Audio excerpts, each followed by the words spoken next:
Ahora sí que sí. Dos disculpas. Primero les había dicho que el live iba a ser a las 6 de la tarde y son las 8. Disculpen.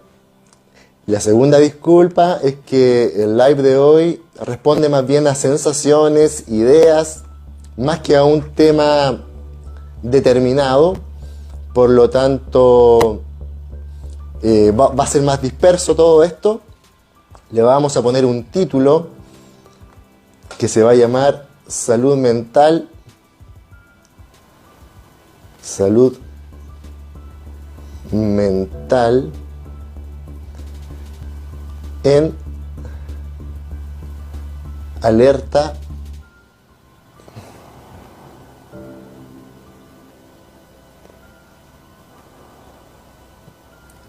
máxima. Ahí lo publiqué en los comentarios. Creo que todas estas ideas, sensaciones que les voy a exponer caen dentro de este paraguas de salud mental en alerta máxima. Bueno, ¿a qué me refiero? Me refiero a que durante un tiempo a esta parte la gente ha estado sometida de manera incesante. Justamente me está entrando otra llamada, pero no la voy a contestar. Espero que se pueda escuchar bien pese a la llamada. Les decía que la gente está de un buen tiempo a esta parte sometida a un estrés incesante, porque al ámbito en que ustedes miren estamos bajo una tensión ya no tan solo a nivel local, país, sino que también a nivel mundial o planetario. Por ejemplo, miremos al ámbito político. A nivel país hay tensión, a nivel planetario aún más. A nivel económico, desde la pandemia, la economía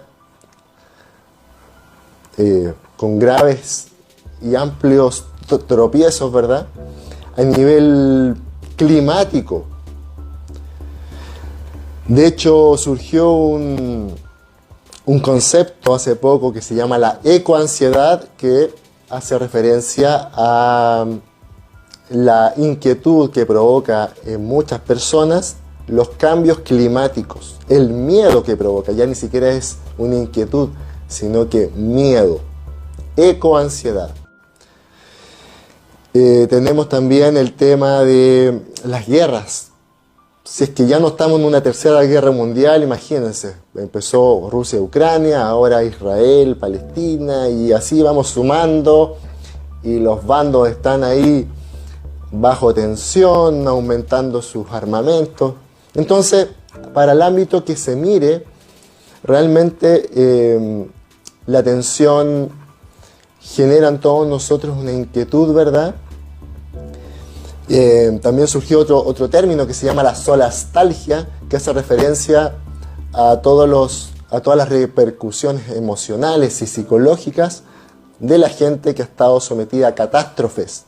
Por ejemplo, acá en el terremoto del año 2010, acá en Chile, los que vivimos la catástrofe in situ, sobrevivimos, ¿verdad? Y tuvimos solastalgia.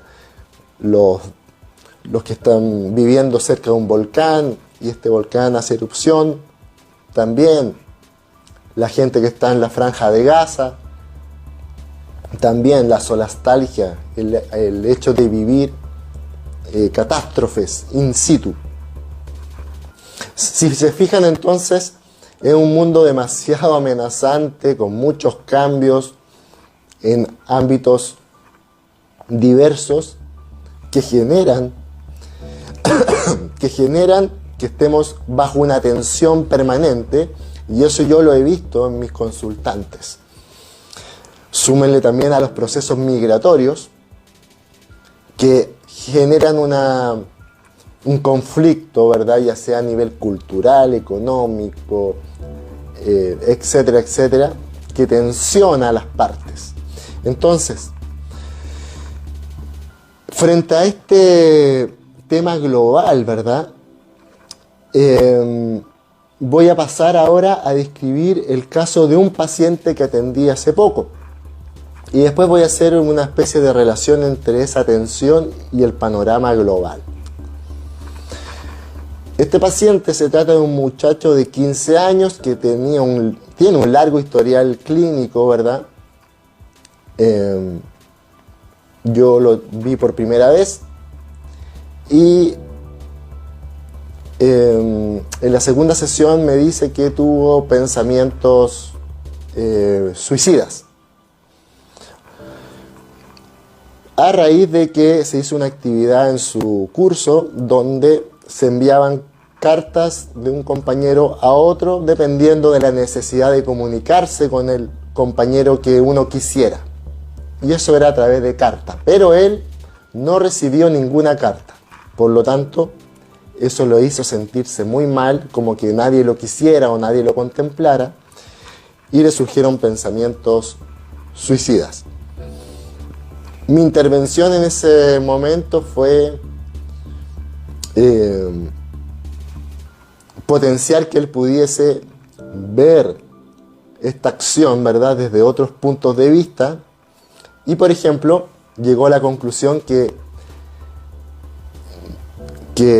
por ejemplo, que si él no recibió ninguna carta, no significa necesariamente que a él no lo contemplaran o no lo quisieran. Porque también podría significar que nadie tenía un pleito pendiente con él. Y por lo tanto no se vieron en la obligación de escribirle a él porque no había nada que confrontarle. Y de hecho me encontró la razón porque en el fondo se acordó que muchos compañeros se escribieron con compañeros a los cuales no se atrevían a hablar o tenían cosas pendientes pero de mala manera. Por consiguiente le pregunté, imagínate entonces tú en este minuto estuvieses suicidado, estuvieses muerto aquí en mi consulta. ¿Qué te parecería que estuvieses muerto a causa de esta sensación de malestar por no haber recibido ninguna carta en esta actividad de tu curso? Y tú me vienes a penar aquí y yo te pregunto, bueno, ¿y cómo te sientes después de haberte matado? Y me respondió, me siento un verdadero estúpido. Obviamente porque se mató por conjeturas que no eran exactas, sino que él se fue para el lado más negativo. Y eso es lo que pasa con la mente de un suicida en general, que se focalizan en la parte más negativa de todo. Se focalizan y pierden la capacidad de ver el horizonte o de contemplar otras o nuevas posibilidades. ¿Ok? Entonces, siguiendo con la historia de este paciente, le pregunto, ok, entonces imagínate que vuelva a suceder algo parecido a esto y que nadie te envía una carta o nadie te habla, etcétera, etcétera. ¿Cómo te lo tomarías el día de mañana? Y me dijo, con optimismo, voy a pensar con optimismo. Cualquier terapeuta novato con pocos conocimientos se quedaría tranquilo y satisfecho con esa respuesta y se diría a sí mismo, bien, lo hice bien, este cabro ya no va a pasar por lo mismo porque va a pensar con optimismo. Me saqué un cacho de encima, el cabro ya está pensando en forma más positiva. Pucha que la hice bien y se va para la casa tranquilo. Pero no, un terapeuta un poquito más avesado, con más conocimiento, se da cuenta de que eso es una respuesta aprendida, que todos le han dicho durante toda su vida a este cabro. Tienes que ser optimista, tienes que pensar en forma positiva, tienes que salir adelante. Eres joven, tienes toda una vida por delante, etcétera, etcétera, etcétera. Y él me respondió de acuerdo a lo que él ya sabía y que le han dicho toda la vida. Pero eso no significa que eso va a resultar o que eso va a perdurar. De hecho, lo más sensato es que no perdure ni resulte, porque nadie cambia de un pensamiento suicida al optimismo de un segundo a otro. El suicida tiene un estilo de pensamiento que se focaliza en lo negativo y le cuesta ver el resto. Y el optimista también tiene otro estilo de pensamiento, pero son contrarios. Uno no pasa de aquí a acá abruptamente a menos que tenga una patología determinada. Entonces, le pregunto, ¿tienes un perro o una mascota? Sí, me dice. ¿Quieres a tu perro? Sí. Ok, imagínate entonces vas llegando a tu casa y presencias que atropellan a tu perro. Tú me vas a decir con optimismo, qué bueno que lo atropellaron, total, ya estaba viejo y necesitaba cambiar de perro por otro mejor. O te va a dar pena, te vas a poner a llorar, te va a dar rabia y vas a querer ir a matar al compadre que te atropelló el perro. Obviamente se puso a reír y eligió la última alternativa, de ir a matar al tipo que atropelló a su perro. Porque eso es un ser humano. Un ser humano responde a sus emociones. Un ser humano responde a lo que está viviendo a su alrededor o a lo que le pasa. Entonces por eso me molesta bastante, no un poco, bastante, que mis colegas o pseudo colegas aparezcan por aquí y digan, confía en el universo, revisa tu interior y tu alma te llevará por el buen camino, todos somos seres positivos y buenos en nuestra esencia, déjate llevar, fluye, haz que la parte bondadosa de nuestro ser te acompañe y te guíe en este camino, bla bla bla bla bla bla, porque es puro chamullo, porque eso me molesta, porque en realidad suena bonito, es comercial, pero no tiene ningún asidero con la realidad.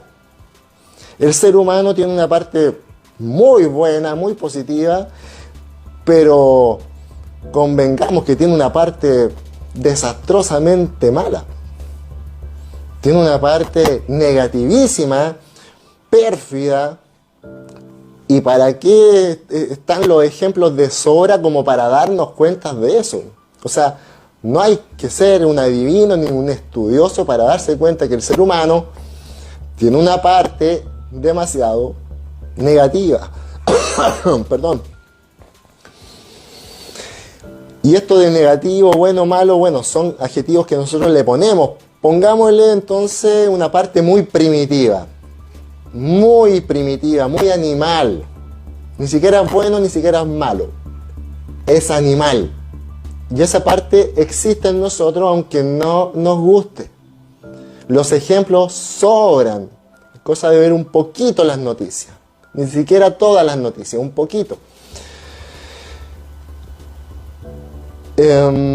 Mira, hay muchos experimentos en la psicología social donde dan cuenta que el ser humano, un ser humano tan bueno como tú o como yo, en determinados contextos, se puede volver la persona más mala del mundo. Y hay otras corrientes que también investigan que hay ciertas genéticas, ciertos temas a nivel cerebral que hacen que un ser humano nazca derechamente malo, sin emociones, sin empatía, y que goce, sienta placer haciéndole daño a un otro. Tenemos esas dos vertientes. Los que dicen que el ser humano, algunos nacen malos, algunos, y otros que todo ser humano, dependiendo del contexto, ejecuta o no la maldad. ¿Ya? De esos experimentos existen variados experimentos. Entonces, ¿a qué es lo que voy? Bueno, volviendo al tema del paciente, ¿verdad? El paciente se dio cuenta que su elección de ser optimista era una respuesta automatizada para dejarme a mí tranquilo y él convencerse de que tenía que responder así y salir de la consulta y ser feliz. Entonces, en el caso del perrito, que si le atropellan al perro, obviamente él va a sentir rabia y va a sentir ganas de ir a aniquilar al compadre que atropelló al perro, si eso es esperable. El tema es tener la prudencia de tomar una decisión en ese momento de si realmente le hago daño al compadre que mató al perro o me detengo porque sé que si le hago daño, me hago daño a mí mismo, porque me meten preso o lo que sea, y al tipo también, etc. O sea, tener un espacio, un momento de cordura para detenerse y sopesar su estado emocional. Entonces, en lo sucesivo, en este caso de este paciente, él tiene que aprender a lidiar con los estados emocionales negativos, porque él tiene derecho a sentirse mal en esta dinámica donde él no recibió ninguna carta por parte de su curso. Él tiene derecho a sentirse mal, él tiene derecho a sentirse que nadie lo pesca, o sentirse desconsiderado, etcétera, etcétera. Pero de ahí a matarse hay un trecho bastante grande. Es decir, si te vas a matar, bueno, mátate por algo que realmente valga la pena, pero no porque no recibiste una carta, ¿verdad? Entonces, todos tenemos derecho a sentirnos mal, a achacarnos, a bajonearnos, y que no nos vendan el cuento de que uno despierta y se siente bacán y que fluye la energía, el universo está en mí, porque sí, efectivamente, el universo está en mí, pero no siempre me siento bacán, ni siempre me siento con máxima energía, ni con la máxima bondad, ni nada de eso. ¿Estamos de acuerdo, no? Entonces por eso me molestan estos pseudo colegas que venden ese cuento, porque no ayudan, po. No ayudan, porque hay gente que si tú le das la instrucción, revisa dentro de ti y ve la bondad y ve, no sé, siente la energía que te va a impulsar a demostrar el máximo potencial que tú tienes. Hay gente que realmente no tiene esa capacidad. Primero, no tiene la capacidad de observarse, no tiene la capacidad de ver dentro de sí. Si la tiene, va a ver pura caca. Va a ver pura caca. Porque hay gente que realmente está mal. Entonces, nosotros, los terapeutas, tenemos que tener ciertas herramientas para que esa gente que está mal, que ve caca y siente caca, no la sienta tanto. Pero de ahí a pasar a un estado de bondad, de dicha y de plenitud, hay un trecho enorme. Entonces le estás pidiendo demasiado. Y como esa persona no alcanza eso, porque no puede, porque no tiene la herramienta, porque está enferma, por lo que sea, se le produce un daño mayor. Entonces, volviendo, les dije que este live era un poco disperso, pero volviendo al caso del muchacho, probablemente se fue más aliviado porque el muchacho estructuralmente siente cosas negativas. Si ha vivido varios años de su vida lleno de terapia y de diagnóstico, y efectivamente le pasan cosas en el sentido de que se siente mal, se quiere matar y bla, bla, bla. Entonces, cuando se enfrenta a algo que le haga sentirse mal, tiene derecho a sentirse mal, pero también estamos ejercitando la capacidad de ubicar esa sensación en el justo contexto, en el contexto justo, para que él pueda sopesar y ver otras opciones y no someterse o focalizarse en eso. Creo yo que se fue más aliviado. No estoy diciendo que mi intervención terapéutica haya sido la mejor, el hoyo del queque, la mejor del mundo, ni mucho menos. Simplemente quiero exponerla para que ustedes vayan contemplando más o menos lo que se estipula a nivel psicológico, que cuando estamos muy mal nos focalizamos en lo negativo y que tenemos que propender a que las personas puedan ver distintas formas de analizar una situación. Existirán otros métodos, otras intervenciones, mejores o peores. Simplemente te quiero demostrar o hacer ver cuál era mi misión, cuál fue mi objetivo en este caso. ¿Para qué? ¿Para qué estoy exponiendo esto?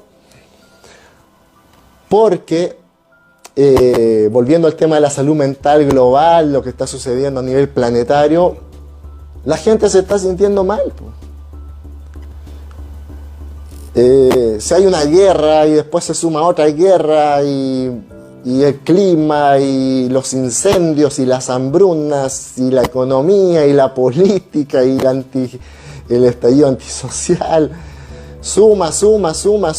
Entonces realmente es como esta analogía de la rana que está siendo cocinada, ¿verdad?, a fuego lento, y ella no sabe que está siendo cocinada y que finalmente se la van a comer porque es a fuego lento. Pero en algún minuto esta cocción va a ser tan fuerte que la pobre va a querer salir y ya no va a poder porque ya está completamente quemada. Es más o menos eso, creo yo, lo que está sucediendo. Y por eso les quiero exponer esto, porque en el fondo para que tomen cartas en el asunto, para que se preocupen, se ocupen y se den cuenta de qué aspectos están presionándoles, qué aspectos los están sometiendo, qué aspectos se están fraguando para que tu salud mental esté en peligro. Bueno, creo que eso era lo que les quería exponer. Por allá, un tiempo atrás, alguien me colocó que los psicólogos no debiésemos ser pesimistas. Al contrario, los psicólogos nos focalizamos también en aspectos que son negativos de la sociedad y que están sucediendo y que tenemos que hacerle frente y exponerlo y tratar de alertar a la gente de que tome sus recaudos para justamente no verse sometidos, ¿verdad?, a estos temas de manera tan intensa, ¿ya? O a saber cómo adaptarse a esto. La inteligencia se define como la capacidad de adaptación a un entorno cambiante, y estamos en un entorno demasiado cambiante. A nivel laboral están sustituyendo a mucha gente. Es cosa de ir a Almacenes París, etcétera, etcétera. Ya no hay cajeras, no hay vendedores. Se está automatizando todo. Entonces, ¿qué pasa con esa gente que estaba ahí trabajando? Hay mucha gente que lo está pasando muy mal y lo va a pasar muy mal. Tenemos que adaptarnos, tenemos que tomar ciertos caminos que nos permitan sobreponernos y no luchar tanto contra la corriente, sino que de alguna manera encontrar un nicho que nos proporcione algún tipo de bienestar. Bueno, yo creo que eso era lo que les quería comunicar. Estoy un poquito tomadito de la garganta, como se dice, pero bueno. Saludos a todos los oyentes, espero que esto quede grabado para que lo puedan ver y espero sus comentarios y que compartan la información, porque creo que es valioso que podamos compartir puntos de vista. No tienes por qué estar completamente de acuerdo con todo lo que digo, obviamente, así es que mientras haya un debate que nos permita surgir y mejorar.